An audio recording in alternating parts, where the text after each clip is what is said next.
Hello, this and my other YouTube videos are extracted from the History of Man series, currently 6 books published in print, ebook, and most importantly, audiobook.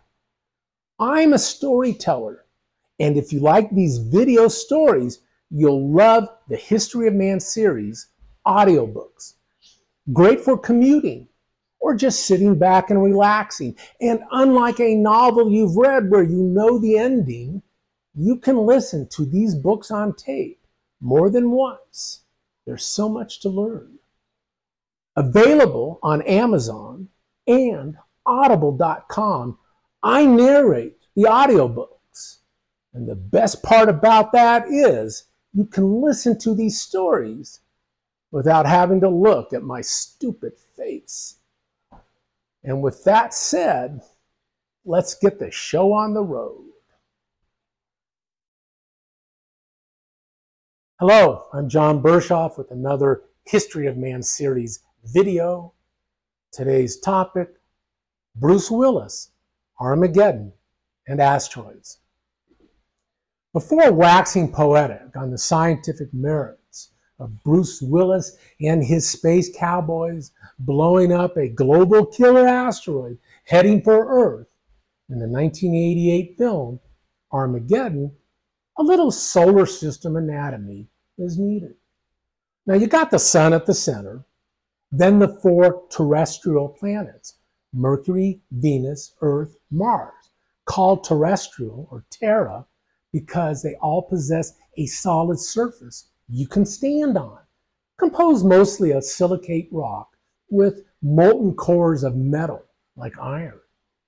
Then there is the asteroid belt between Mars and Jupiter, where, well, asteroids live, the schmutz left over when our solar system, planets, and moons formed about 4.6 billion years ago. Those asteroids are mostly composed of silicate rock.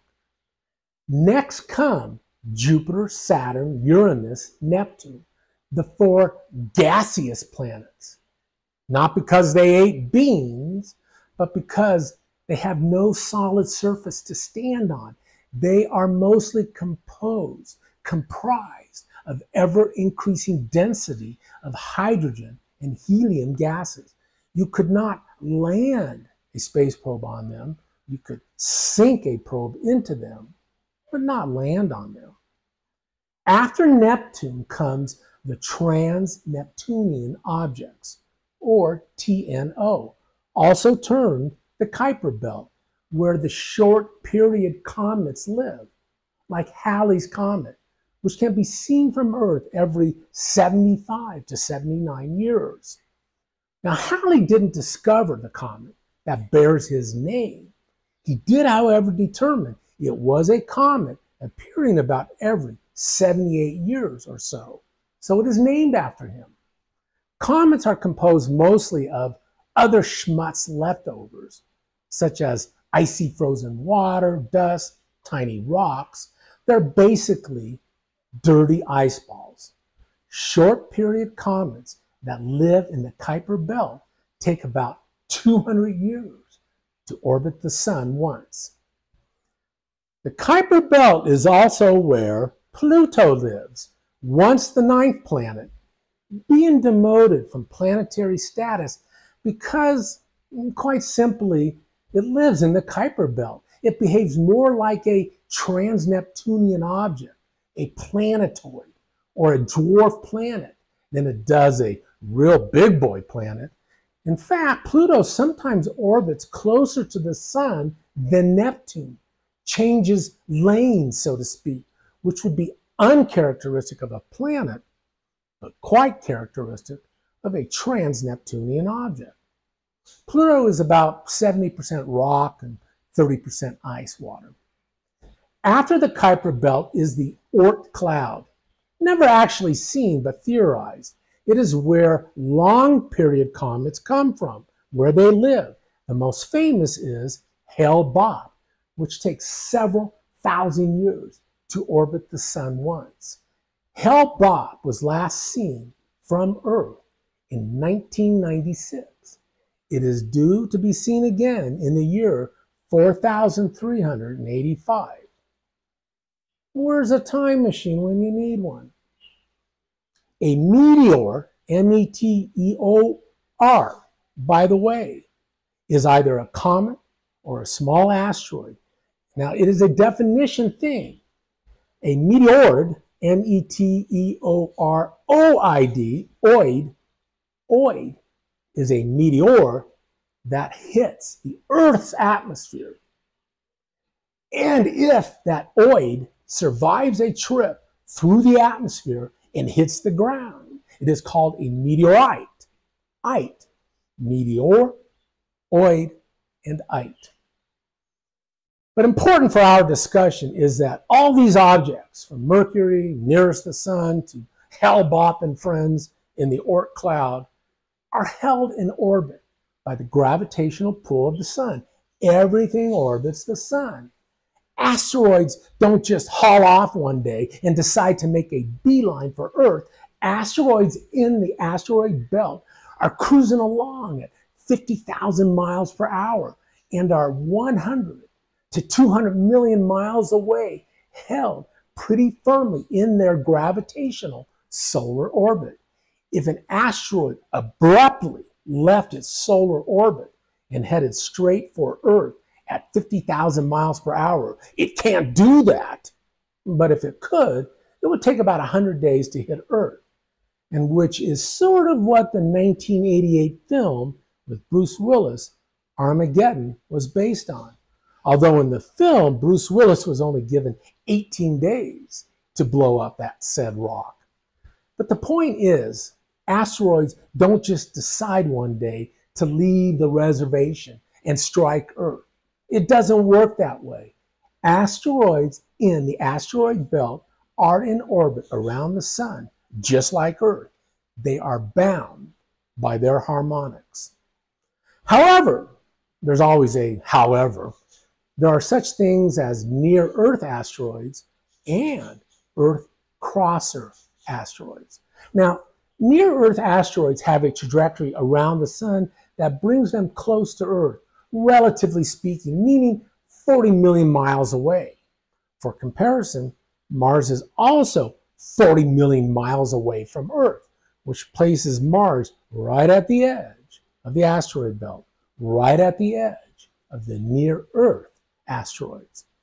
Now, Earth crosser asteroids have an orbit around the sun that brings it across Earth orbit around the sun.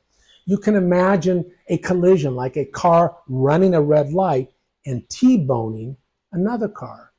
In fact, that is precisely what comets visible from Earth are.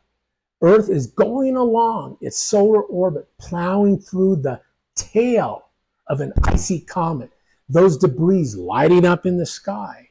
Often called shooting stars, they are merely small ice balls hitting our atmosphere and are named for the constellation that is always in the backdrop as Earth plows through that particular comet's tail. But the thing is this, and there's always a thing. Most of these near-Earth and near-cross Earth asteroids' whereabouts are known, and nearly all are the size of about a school bus or smaller.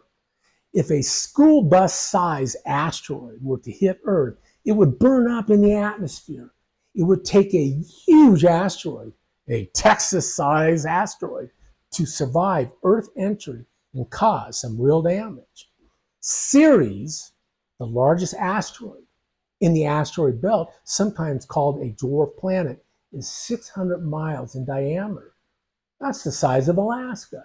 If it hauled off and headed towards Earth, well, that would be all she wrote. At the least, it would be a global killer, meaning all life on Earth, not just dinosaurs, but all life, no matter where Ceres hit, would be annihilated. From those that were not killed instantly in the blast radius, the rest would die from what they call nuclear winter, the blighting of the sun. Actually, an asteroid that large, the size of Alaska, If it was to hit Earth, it would bust Earth into fragments.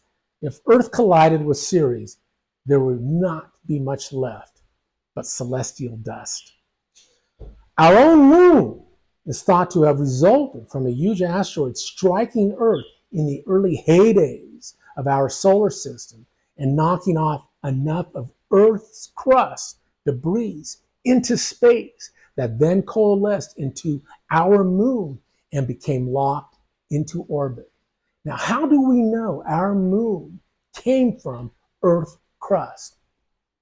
The Apollo mission moon samples proved that the moon is made of Earth's crust. The asteroid that struck Chicxulub off the coast of the Yucatan Peninsula, Mexico, 66 million years ago, dooming the dinosaurs into extinction, was about just 10 miles in diameter when it hit Earth's surface, an asteroid about the size of Manhattan. But boy, was it destructive. In 2013, a smaller tennis court size or basketball court size asteroid slammed into Earth's atmosphere near Chelyabinsk, Russia. Most of the theatrics were up in the sky, a blowtorch with hypersonic shockwaves. The damage on the ground in Russia was not from what pieces hit the ground. It was from the thunderclap shockwaves breaking glass and damaging structures. Shockwaves can do that. Now for some scientific problems with Armageddon, the movie, and there are many. It would take decades for an asteroid within the asteroid belt of significant size to be a global killer, to slowly degrade its solar orbit towards Earth to where it would cross Earth's path and T-bone us. Probably longer, because its slow decay would still follow its orbit around the sun. We'd have time to figure out a game plan, decades, maybe even longer. Now, however, if an asteroid was heading towards Earth, not subject to a solar orbit, maybe an asteroid from another solar system traipsing through interstellar space, not bound by our own sun's gravity, not in any solar orbit, just heading straight towards Earth, then that would be a different story. Because becoming aware of such a rogue asteroid with Earth's name on it and it striking Earth would almost be near simultaneous events. We can only hope there's no such asteroid out there in interstellar space with Earth's name on it. Now, returning to Bruce Willis and that big rock, if an asteroid was heading towards Earth and NASA sent some space cowboys to blow it up, it is that classic algebra equation we all hated. You know, the one where two trains leave opposite stations at different speeds. When would they meet? Didn't you hate those equations? An asteroid traveling at 50,000 miles per hour towards Earth, and Bruce Willis and his space capsule traveling 25,000 miles towards the asteroid. Well, you do the math. You wouldn't have 18 days to form a plan. You'd have 18 minutes. The asteroid would hit Earth before rockhound Steve Buscemi could holler, "Ride 'em, cowboy." Here's another problem with the movie.